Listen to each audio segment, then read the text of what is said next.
नमस्कार दोस्तों, आज हम हेड एंड शोल्डर ट्रैप के बारे में बात करेंगे। ये भी बहुत अच्छी बेहतरीन अपनी स्कैल्पिंग स्ट्रेटजी है। काफी समय से मैं इसको यूज लेते हुए आ रहा हूँ। 2 साल की मेरे पास इसकी टेस्टिंग पड़ी है। तो आज देखेंगे कि हेड एंड शोल्डर में ट्रैप कैसे होता है, क्योंकि अपन ये एक ही मिनट के चार्ट पे आपको अप्लाई करना है। ठीक है, तो अब हम बात कर रहे हैं हेड एंड शोल्डर में। एक्चुअली में हेड एंड शोल्डर पहले तो देखते हैं हम होता क्या चीज है। ये अपना शोल्डर होता है, ये अपना हेड होता है और ये शोल्डर होता है। ठीक है, ये अपना हेड एंड शोल्डर है। अब इसके पीछे कॉन्सेप्ट क्या होता है, ये इसकी नेक लाइन है। जहां मार्केट चल रहा है ये नेक लाइन है। ये इसका पहला शोल्डर का टॉप बना, ये दूसरा टॉप बना, ये हेड का टॉप बना। ठीक है, ये अपना हेड है, ये अपने दो शोल्डर हैं, दो शोल्डर हैं। अब इसमें होता क्या, इसमें एक ट्रेंड लाइन बनती है ये वाली, जिसके अपने चौथे टच के बाद में लोग देखते हैं कि अगर ब्रेकआउट देता है, रिटेस्ट देता है, नीचे जाता है, तो वो यहाँ पे ट्रेड करके जितना इसका बेनिफिट्स, ये ऊपर का जितना एरिया होता है उतना एरिया वो नीचे की साइड कवर करते हैं। एक्चुअल में ये प्रोसेस है हेड एंड शोल्डर से प्रॉफिट करने का। जैसा कि हम बुक्स में पढ़ते हैं, जैसा कि हमें नॉर्मली एक सम स्टैंडर्ड है जिसका इसका। ठीक है, लेकिन अब हम इसमें थोड़ा सा एडवांस, क्योंकि मार्केट सिर्फ और सिर्फ सीधी चीजों का नहीं है। इसमें बहुत सारी आड़ी टेढ़ी चीजें लगती हैं और वो लगा के हम काम करना पड़ता है। ठीक है, तो यहाँ सीधा सीधा पैसा बनता है। देखो चीज तो चलेगी, लेकिन अगर आप उसमें साइकोलॉजी और कॉन्सेप्ट्स को और एडवांस बना के नहीं डालोगे तो वो चीज नहीं चलेगी। ठीक है, उसमें सीधा सीधा पैसा नहीं बनने वाला।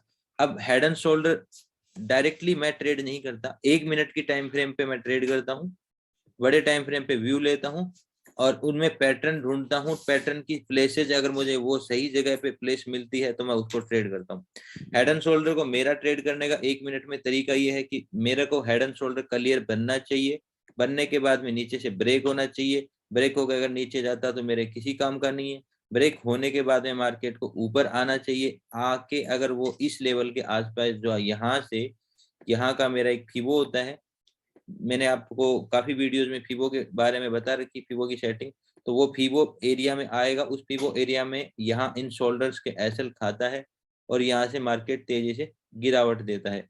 तो मेरे लिए एसएल बहुत छोटा हो जाता है और टारगेट बड़े हो जाते हैं, तो मेरा रिस्क रिवार्ड कंप्लीट हो जाता है। तो अब मैं यहाँ पे आपको एक स्ट्रेटेजी की बात कर रहा हूँ। तो ये मेरी स्ट्रेटेजी है। मेरे काम करने के 3 मेन पहलू होते हैं, जिसमें स्ट्रेटेजी तीसरे नंबर पे आती है। तो मैं आपको वो स्ट्रेटेजी दे रहा हूँ। ठीक है, और रिस्क रिवार्ड क्या हो गया कि हमारा अगर यहाँ ट्रेड लेंगे तो रिस्क इतनी बढ़ी जाएगी, फिर उसके बाद में टारगेट हम 1 बाई 1 से ज्यादा नहीं ले पाएंगे। ठीक है, अब हम देखते हैं अच्छे रिस्क रिवार्ड के लिए हमें इस ट्रेड को ट्रेप होने तक वेट करना पड़ेगा, एक परफेक्ट रिट्रेसमेंट का वेट करना पड़ेगा, उसके बाद में हम ट्रेड करेंगे। पहला चीज हमारी होती है साइकोलॉजी। हम इसमें भी आपको दिखाएंगे कि साइकोलॉजी कैसे देखनी होती है, क्योंकि इसके साथ में साइकोलॉजी, अब इन्हीं चीजों के साथ में ये सारे की सारी चीजें आपकी होंगी डायरेक्ट। ठीक है, इसके साथ में होता है एक इनडायरेक्ट। इनडायरेक्ट में होता है कि आप ये चेक करो कि मार्केट में बड़ी टाइम फ्रेम पे कहीं ना कहीं ऐसा व्यू क्रिएट हो रहा है जो मार्केट नीचे जा सकता है या मार्केट ऊपर जा सकता है। उसके हिसाब से इनडायरेक्टली आपको सपोर्ट हो इस पे। डायरेक्टली आप इन 3 चीजों को फिल्टर करके ट्रेड करें तो आपके सक्सेस होने के चांसेस मोर देन 99% बन जाते हैं। 90 से 95% आपके सक्सेस होने के चांसेस मिलेंगे। 10 में से 9 चांस आपके सक्सेस होंगे। ठीक है, अब मैं बात करता हूँ। ये अपना हेड एंड शोल्डर आपको समझ में आ गया होगा। ये शोल्डर, ये हेड, ये शोल्डर नीचे की साइड ब्रेक करेगा, नेकलाइन ब्रेक करने के बाद में ऊपर आएगा। यहाँ पे अपना फीबो का प्लेस देखेंगे, फीबो के प्लेस में पीछे का अटैचमेंट देखेंगे। अटैचमेंट के ट्रेप पे अपने यहाँ से इसको ट्रेड कर सकते हैं। नीचे का टारगेट यहाँ से यहाँ तक का टारगेट हमारा रहता है। ये अपना बिल्कुल छोटा सा ऐसा होगा तो हमारा रिस्क रिवार्ड बढ़ जाएगा, रिस्क हो जाएगी थोड़ी सी। ठीक है, रिस्क छोटी रहेगी, रिवार्ड बड़ा रहेगा। ये एक्चुअल कॉन्सेप्ट है। मैं इसको थोड़ा सा आगे ले जाके आपको चार्ट पे भी समझा देता हूँ। अगर हम चार्ट पे आते हैं देखो ये लास्ट मैंने वीडियो में ये ट्रेड भी किया था और मैंने आपको शेयर भी किया था। ठीक है, आपको मैं यहाँ सारी चीजें एक्सप्लेन करूंगा इसमें। ये अपना शोल्डर, ये अपना हेड था, ये अपना शोल्डर था, ये इसकी ट्रेपिंग थी, ये एक्चुअल में यहाँ पे फीबो था, फीबो के आसपास का ये लेवल है जहाँ पे एसएल खाता है, और उसी से एसएल खाने के बाद में मार्केट तेजी से नीचे गया। तो ये हेड एंड शोल्डर ट्रेप हो गया। अब ये अपनी साइकोलॉजी थी जीआईए वाली कि ग्रीड इम्पैक्ट एरिया बनता है जैसे, तो ये ग्रीड था, ये इम्पैक्ट था, ये ऑलरेडी एक साइकोलॉजी वाला कॉन्सेप्ट है। तो हमारी यहाँ पे साइकोलॉजी कन्फर्म थी, ठीक है, पहला जो हम कहते हैं। अब ये मैं डायरेक्ट की बात कर रहा हूँ, मैं थोड़ा सा डीप जा रहा हूँ, अगर आप लोग बोर न हो तो इस चीज को सीखें और इस चीज से आपकी एक्यूरेसी बढ़ेगी। तो ये डायरेक्ट चीजों की बात कर रहा हूँ, किसी भी ट्रेड को डायरेक्टली वैसे ना करें। एक पहला कॉन्सेप्ट ये होगा, दूसरा कॉन्सेप्ट होगा मैनेजमेंट, जिसके अंदर अपना रिस्क रिवार्ड आता है। अब रिस्क रिवार्ड की बात करूं तो मेरी रिस्क क्या रहेगी इस एरिया में, जैसे ही ये लाइन ब्रेक करती है, देखो मैंने ये लाइन बना रखी है, तो मैं यहाँ ट्रेड लूंगा। मेरा एसएल मात्र, मैं तो बहुत छोटा एसएल रखता हूँ, फिर भी मैं आपको एक सेफ एसएल देता हूँ, ये एरिया के ऊपर आपका एसएल होगा।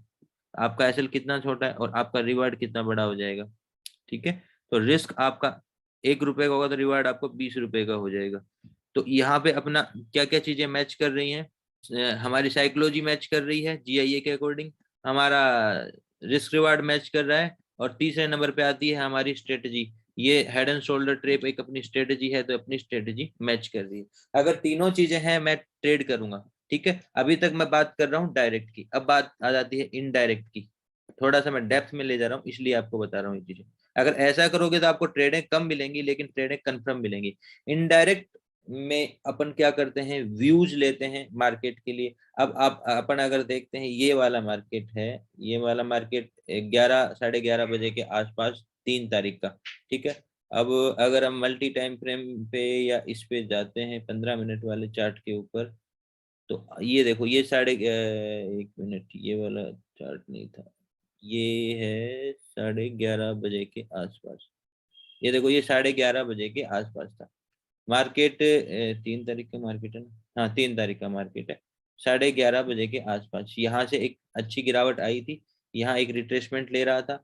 यहाँ एमटीएफ में हम पीछे से अगर ये लेते हैं तो कहीं ना कहीं एक सपोर्ट था, इसी सपोर्ट के आसपास हम ये चीज फाइंड कर रहे हैं 11:30 बजे के आसपास, ठीक है। तो इस कंफर्मेशन को बोलेंगे एमटीएफ कंफर्मेशन, जहां हमें 50 भी मिल रहा है, अटैचमेंट भी मिल रहा है, और कहीं ना कहीं इससे नीचे जाने की संभावना भी है, ठीक है।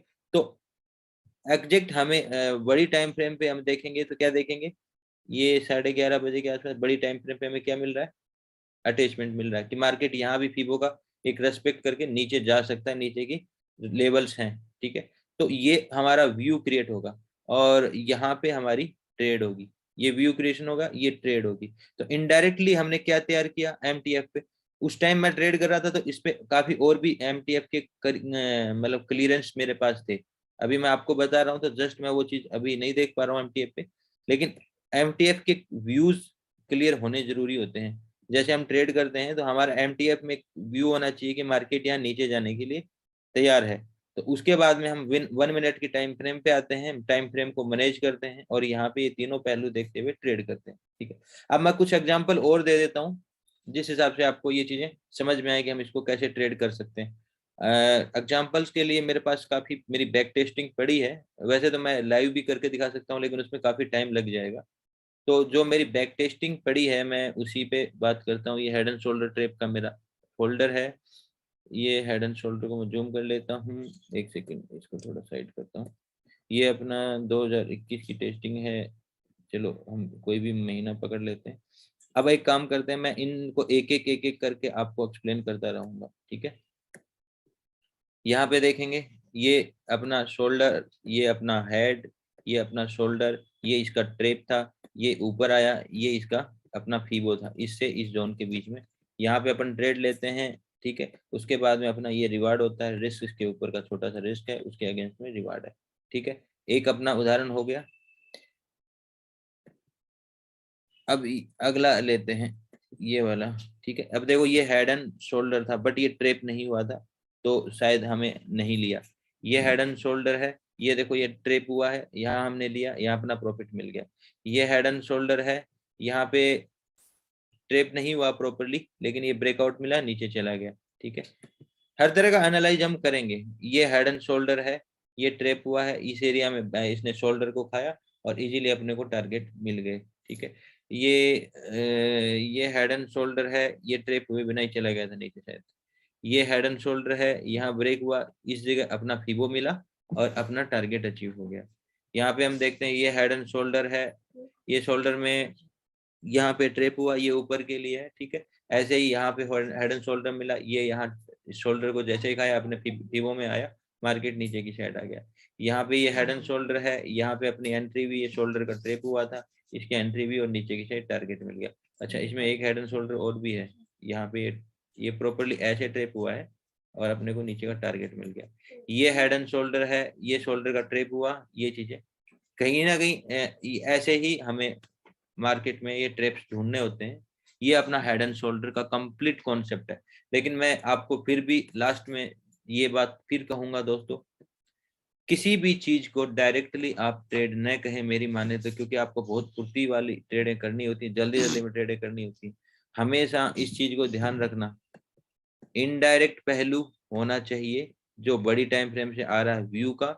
डायरेक्ट पहलू में भी डायरेक्टली कभी भी आप इस चीज को ट्रेड नहीं करोगे। आपके 3 मेथड फिल्ट्रेशन के होने चाहिए, जिसमें साइकोलॉजी होती है, जैसे मैंने इसी कॉन्सेप्ट में आपको साइकोलॉजी बताई GIA की, ठीक है। साइकोलॉजी अपनी कंफर्म होनी चाहिए, मैनेजमेंट अपना कंफर्म होना चाहिए, और तीसरे नंबर पे अपना कंफर्मेशन क्या होना चाहिए, अपना स्ट्रेटजी। तो ये लास्ट पहलू है जिसको मैं बोलता हूँ ये मेरा 20% पार्ट है, लेकिन दुनिया इसको सबसे ज्यादा इंपॉर्टेंस देती है, इसलिए मैं इसको आपको ज्यादा बताता हूँ, ठीक है। मैनेजमेंट में रिस्क रिवार्ड होता है, क्योंकि अपने अकाउंट को मैनेज करना है रिस्क को, तो ये होना सबसे, देखो सबसे ज्यादा जरूरी तो यही है, क्या हम मार्केट को देंगे, नुकसान क्या हो सकता है। तो ये 20% ही है, 60% पार्ट ये है। वैसे सबसे मेन ये होता है, लेकिन 60% पार्ट ये, क्योंकि साइकोलॉजी की काफी सारी लेयर्स होती है, काफी सारी इसमें अलग अलग अलग डेप्थ होती है, तो इसलिए इस पे ज्यादा एनालाइज करना पड़ता है। इस पे एनालाइज करने के लिए ज्यादा पार्ट नहीं है, सिर्फ हम ये देखते हैं कि रिस्क क्या होगा, उसके अगेंस्ट में रिवार्ड क्या होगा। रिस्क मतलब मैं कितना पे कर सकता हूँ, ठीक है। तो इसलिए ये जरूरी सबसे ज्यादा ये है, बट इसमें अपने को रिसर्च ज्यादा करना पड़ता है। स्ट्रेटजियां अहम होती हैं, बस उस ट्रिगर्स के लिए जो हमें लेना है उसको एग्जैक्ट फाइंड करने के लिए, ठीक है। तो ऐसे करके हमें ट्रेड करना होगा, इनडायरेक्ट और डायरेक्ट पहलू देखते हुए। दोस्तों, अगर ये चीजों में आपको और भी वीडियो चाहिए, और भी मेरी स्टडियां और भी मेरे काफी सारे बैक टेस्टिंग पड़ी हैं, और लाइव बैक टेस्टिंग भी चाहिए, तो आप कमेंट करके मेरे को बता सकते हैं, मैं उस पर और भी वीडियो प्रोवाइड कर दूंगा, ठीक है। वीडियो देखने के लिए धन्यवाद दोस्तों।